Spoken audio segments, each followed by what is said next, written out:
Hello and welcome to Legends of the Wind. I'm Jurri Schenck, and tonight's guest is my friend Joe Moon. Hey, how you doing? Good. How are you? Good. Yay. So, welcome to the show. Legends of the Wind is a podcast that talks about storytelling and how it impacts your life. What story are you in? And I want to think about this. Imagine that there is a magical library in the realm of the imagination. And in that library are books, and those books contain stories about you. And they could be of any genre. They can be fantasy, horror, sci-fi, mystery, thriller, true life story, whatever. But they're written about you. Now, if you knew that there was a library that had books of stories written about you, wouldn't you like to know what story you're in? Wouldn't you want to know what kind of tale is being told about you? Well, how does your story end? What's the finishing of your parable? And what kind of adventure would you like to go on? And what do you need to overcome on your hero's journey? So welcome to the show. Now, our question tonight, for tonight's broadcast, is what will you do with your dreams? Now, what makes Legends of the Wind so special, and how does it tie into what will you do with your dreams? What I do here is something unique. I give stories to people that I've never met before. I don't research them. I don't interview them. Now, of course, like Joe, we're good friends, right? Yeah. Well, sometimes we're good friends. We used to be good friends. But even though I know him, I can still get stories for those people who are my friends. And these stories tap into their lives. They have elements in them that give them an aha moment, a revelation where they know that the story that they're listening to is special and has a magical quality to them. So also in the chat, thank you very much, Rachel, for coming in. It's your wife's on. Oh, awesome. Yeah, she's going to see if I make a mistake. And Marcia, thank you very much for joining us tonight. We're so excited to have everybody here. And remember, if you have any comments or questions in the chat, please say something. We'll get to you and we'll engage. Now, I want to talk about how Joe came on the show with Legends of the Wind.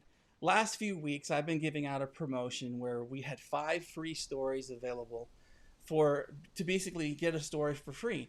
Typically, each story costs $250, and because it's a special, unique craft that is what I do.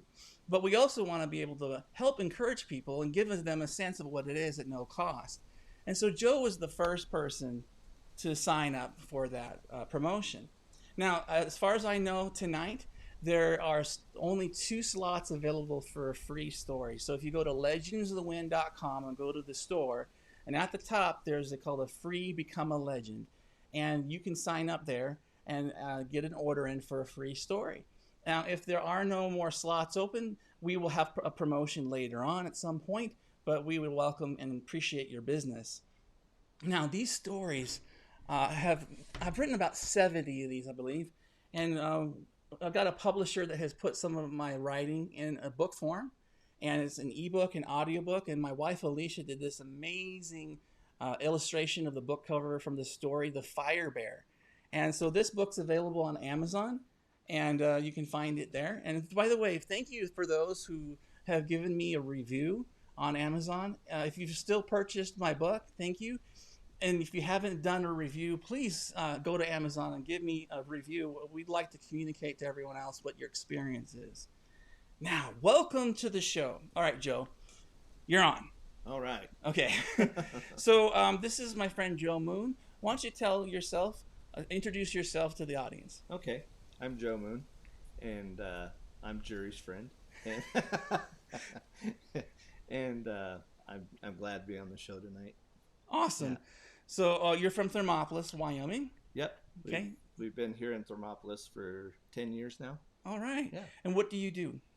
I pastor River of Life Fellowship Church here in Thermopolis. And you Yeah. also help with handiwork too, don't you? Oh yeah. Oh yeah, very busy, very good. Now, so besides like feeling sorry for me because I couldn't get any free opportunities to do a story, what is your interest? Why did you want to get a story? What's your motivation to become a legend? Well, the prophetic has always been important in my life, and when I met Jurri, I thought it was pretty amazing, unique way that God was using him to come up with these stories, and I've actually watched Legends of the Wind a couple of times now, and just love seeing people's response, Mm-hmm. and so when you gave this free offer, I was like, I'm jumping on that. Why do you Yeah. think it's so valuable? Well, I think it just helps encourage people, and I want to be an encouragement to other people Mm-hmm. in how God is using them Mm-hmm. too. So Cool. And so you said you saw previous episodes, like like back in February. There was a yeah. set there. Can Mhm. you give the audience your interpretation of what you saw and how was it feeling to you? Well, it was really neat to see the individual's response to the story and how it fit so well with what was going on in her life, and so yeah, it was Cool. really neat. Is there a particular story that you remember that you can talk about what you saw and the person's response? You mentioned a woman, right? Yeah. Well, I think it was this one here. Okay. I think it was of this childhood one that Okay. actually I watched, and I watched you give the story to the individual, Yeah. and then you ask her some questions, and it was really neat to see. She's like that's right on. That was like how my childhood was, and yeah, it was really neat Cool. connection there. So Awesome. yeah. Thank you. Well, so Joe last week requested a story, and I got the download shortly thereafter. And even though I know Joe, uh, I did not know what story he was going to have, and so it popped into my. Oh, Joe, you need to speak up a little bit. Okay.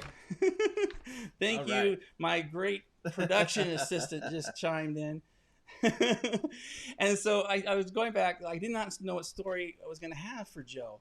And, even though knowledge and understanding of who he is influences me, I always want to make sure that this is a fresh, real story, that's going to really touch his heart. So the way I work is I get the title and I get the first sentence. And then it's called the first step. And then once it's time to write, and I usually write really late at night, like 1 a.m., midnight, where I'm completely exhausted. But that's the reason I do that, is that's the best time, is I have my guard down. I'm just able to flow and to just hear and see what I experience in the story. So why don't we jump in? Yeah. You ready for your story? Yeah. You ready to definitely. become a legend? Yes. Okay, here we go. So, the story is called My Train of Thought. Amazing forests and trees dotted the steep mountainside, while rocky buttresses jutted out and made a path for the railroad tracks that journeyed on its surface. For the casual observer, this path sometimes would hide. However, the train engine and its many passenger cars that trailed behind raced at an incredible speed.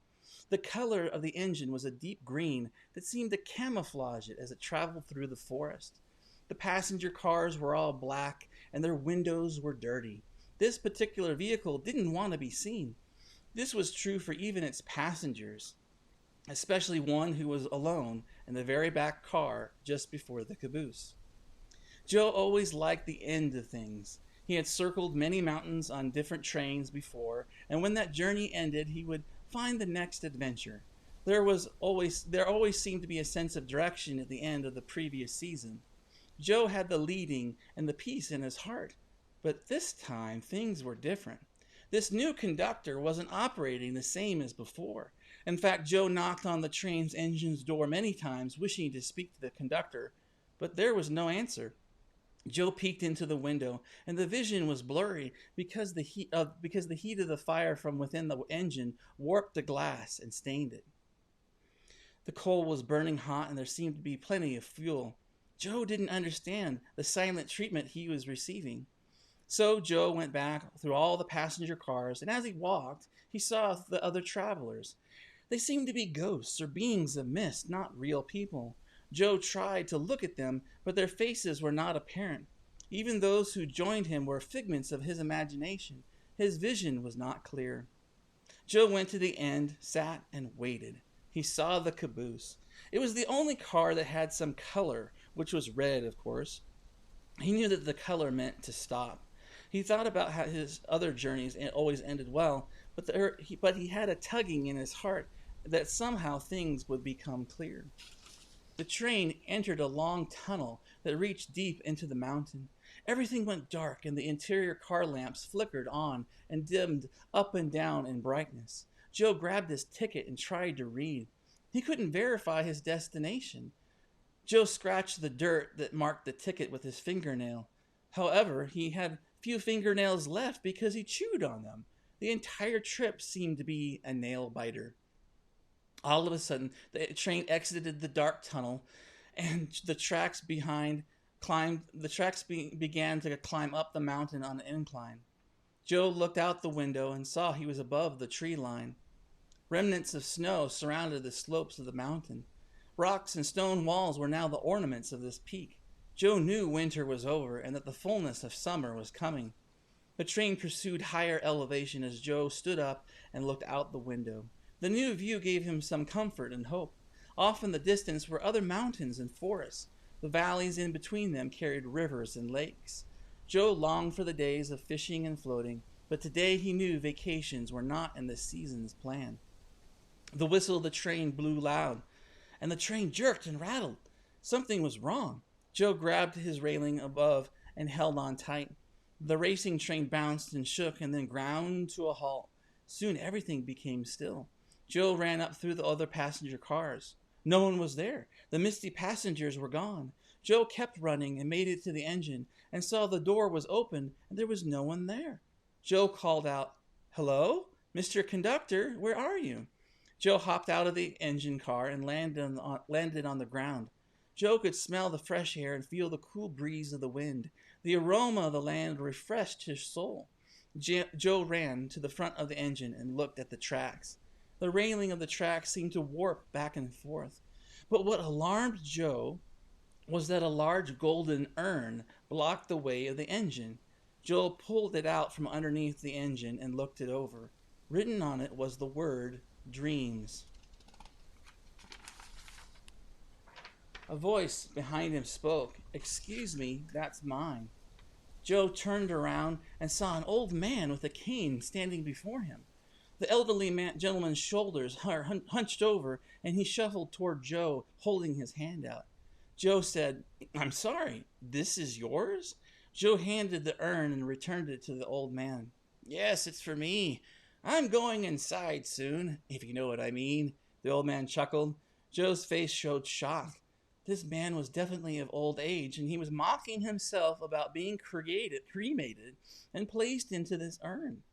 Joe asked, "Who are you? Is your name Dreams?" "That is what I used to be known by, but that was a long, long time ago. I'm almost dead and gone now. I'm just getting ready for my demise." Joe's heart broke inside of him. This old man openly fantasized about dying to his dreams. But Joe also got angry. "Don't think that way. There is still life in you. You need to see something hopeful again." "Why should I?" asked the man. "Isn't this land a place of waste and no hope? Just look at it. There's nothing here." The old man, originally known as Dreams, lifted his cane and pointed out over the view. But then the old man got angry back at Joe. He said, "And it's people like you who always came to me and tried to encourage me. Well, I tell you what, I ran them out of town, just like I might run you off this mountain." Joe stood up straight and thought about this threat that alarmed him. Joe had an idea. He realized this urn was out of the way. This capsule of death is no longer a hindrance, for he removed it. Maybe he can get the train moving again, even though the tracks seem to work. Joe spoke to the old man with a proposition. "Why don't you join me on this train? I'm the new conductor. You can ride with me in the front. I think it will be fun. I can take you home." The old man tilted his head and looked at Joe with a bit of suspicion. He asked Joe, "You're not going to take me for some joy ride, are you?" Joe laughed. "I won't do anything to harm you, but joy sounds like a great idea. Come on." Joe held out his hand as an invitation. The old man took a deep breath and shuffled towards Joe. He said, "Okay, but only this time." Joe and the old man came to the engine, where Joe carefully helped the old man up onto the cabin's floor and then joined him. Joe saw the controls and figured out how to operate the engine. He pulled several handles and pumped some levers. The train slowly moved and gained energy. The old man chomped on his dentures and licked his lips and looked out in the view. He couldn't believe what he was seeing. A small smile appeared on his face, and his eyes seemed to brighten a little. Joe powered the train forward, and he laughed in delight. He remembered he used to sit alone in the back, but now he was leading a new movement. Joe saw straight ahead, and his vision was much clearer. The warped tracks were gone now, and the rails were perfectly straight and moving the train ahead. Joe looked out the window and peered up the mountain. He could see something higher, but he did not know what it was at first. The train wound its way up the mountain. Joe was feeling much better now. The old man pointed. "What is that?" Joe looked out, and he realized the train's destination was to summit this mountain, but also to reach an amazing bridge that crossed over to other mountains. This bridge seemed to be made of gold, and its engineering and build were of the finest quality. It was beautiful and shiny. Joe replied, "I think that's where we're going. Maybe it leads us all home."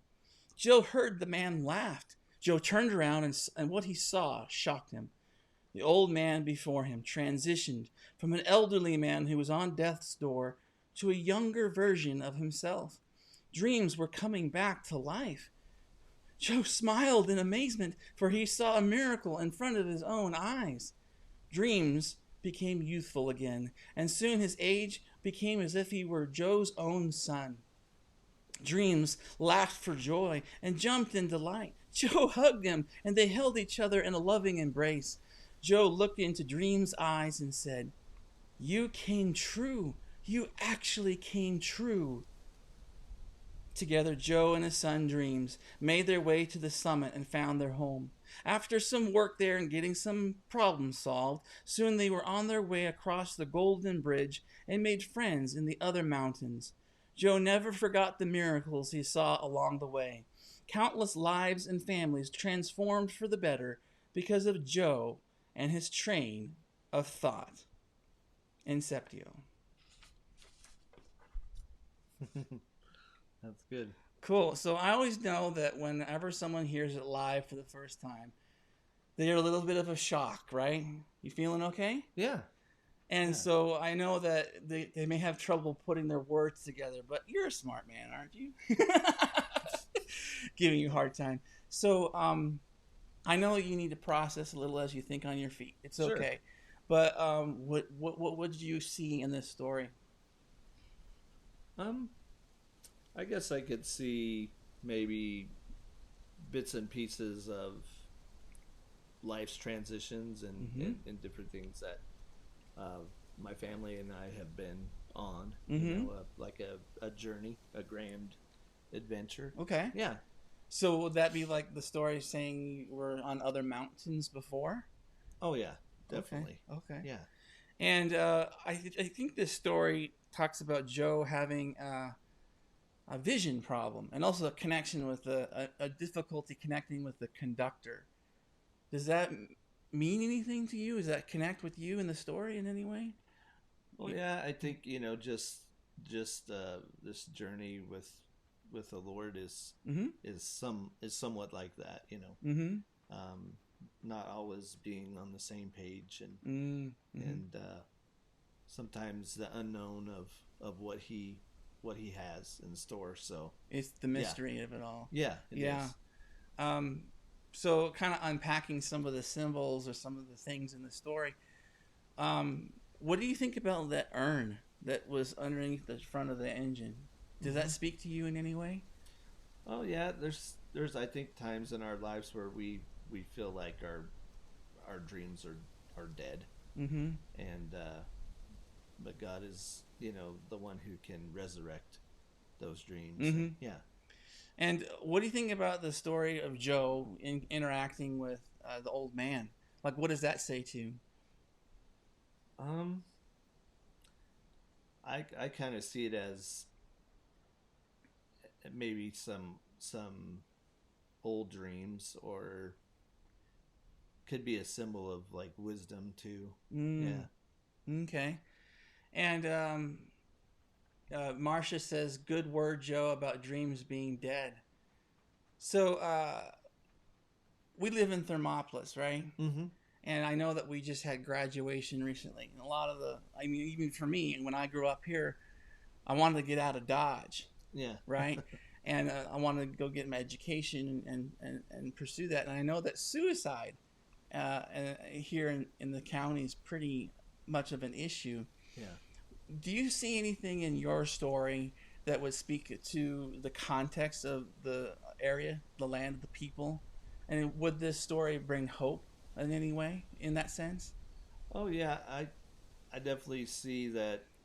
Um, as far as the the the dream, the old man, um, just kind of living his life, just living his time out, Mm-hmm. and and that's not really what God intends for us to do. Just Mm-hmm. live our time out. He has a purpose, and he has a destiny, and at any age you can discover that, Mm-hmm. and really start this adventure with God. Yeah, Yeah. I like that. Thank you. Yeah. And so, if you don't want to answer this question, that's fine. But what is your dream or dreams? Like, what is it that you want to see come true? I've always dreamed of God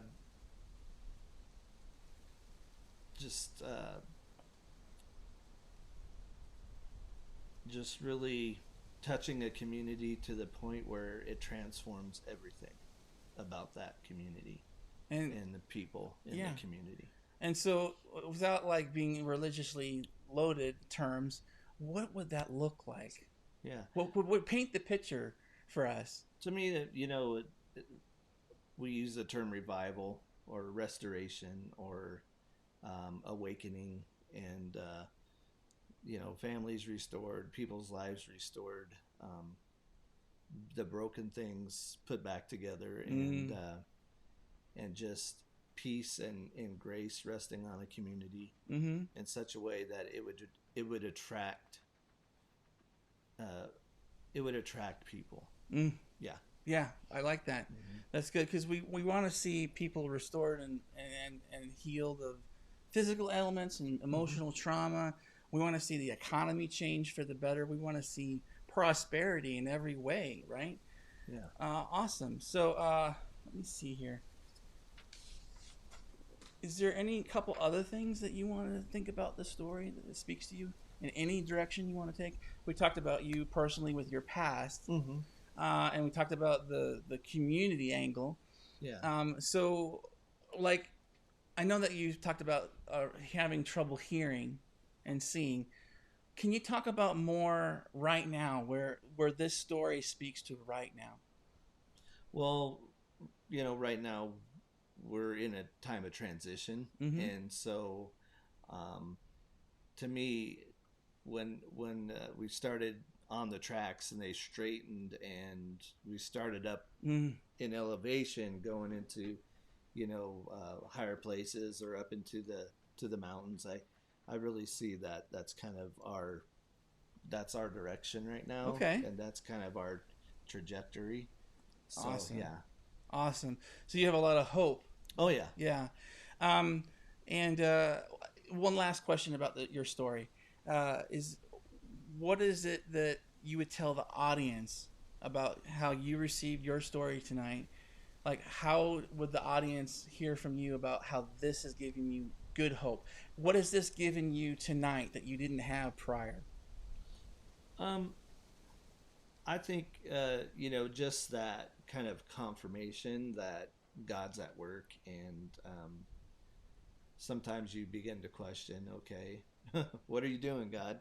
And I think through the prophetic and His people, it helps you stay on the path that they should be on. So Cool. yeah. Okay. I mean, the only thing I forgot about this story is, like, there's a golden bridge to other mountains. Hmm. What do you think that means for you? I think God is He's amazing at putting things together. He's amazing about bringing people into your life that help you on the journey. He's so faithful in every detail, and sometimes it just feels like, hey, things are coming together. This is, you have some momentum, or Okay. yeah. Cool. Very good. Very Yeah. good. So I want to open up to the chat. I see we've got 7 people here. Thank you so much for coming in on live. Does anybody in the chat have a comment or a question for me or Joe? Anything like that? I'd like to open up to you guys. I see that, we've had Marcia and Lisa and Rachel, and Kylie and Alicia. Um, does anybody have a question or comment? Marcia says, that is cool about the Golden Bridge. There's a ton of meaning in that. And Marcia also says that God can resurrect dreams. And yeah. So, yeah, if you have anything, just go ahead and chime in. Feel free to do that. We're going to be closing the show in a little bit, just so you know. But I want to give you that opportunity. Let's see here. If you want to, remember, I want to remind the audience about your opportunity here. Marcia asked a question. Joe, have you heard the word about bridge before? Have you ever heard in the past the bridge being mentioned to you in any way? I we we actually had a youth ministry called The Bridge. Are you kidding me? I did not know that. Yeah, it was in Austin, Texas. Okay. We had a youth center, and it was called The Bridge. So wow. That was kind of yeah. So when I was reading the story, did that connect to you in your mind about the bridge, the term?